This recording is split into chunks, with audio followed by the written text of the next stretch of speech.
So in week two, downloading an Excel file. You should have Excel on your computer.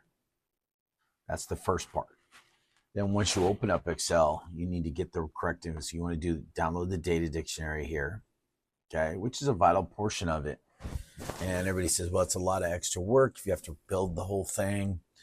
But in terms of generalization to the entire population, you want to be able to, if you had to hand this off to somebody, them to understand what it is. I don't know how many times I open up data sets and it just has like a number one. There's no data dictionary with it. There's nothing to go with. And it makes it a guessing game. That's not what you want. You want everything to be clear. Plus, the more that you understand it, the easier it is. Everything you do for understanding helps you along the way and makes you stronger as a statistician. Even if you only use statistician in your resume once or twice, it's still very, very important in terms of understanding everything. So then basically you're submitting an assignment here.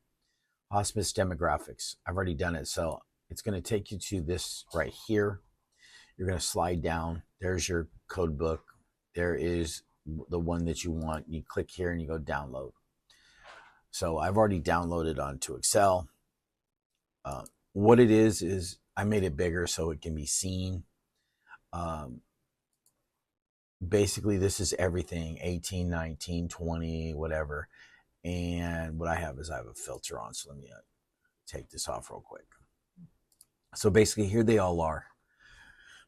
What you do is you come over here to sort and filter, and you put on filter. And you'll see this little year right here, this little arrow down here. So if I just want 2018 or 2019, I hit select all and I make them all go away. And I just hit 2019 and watch, bam, only 2019 is on the screen. I've already done it. Basically, I copied the bottom here. So you can see where I've copied.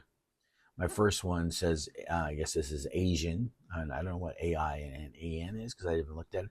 So let's say Asian PI, and there's 34, 33. If I just needed all of 2019, I copy it, the whole thing, and I move it over, and then I just copy it into a new one. It does not change your master, but it does split it up into others. This is how you do this. I want to make it as clear as possible through the semester. Have a great day.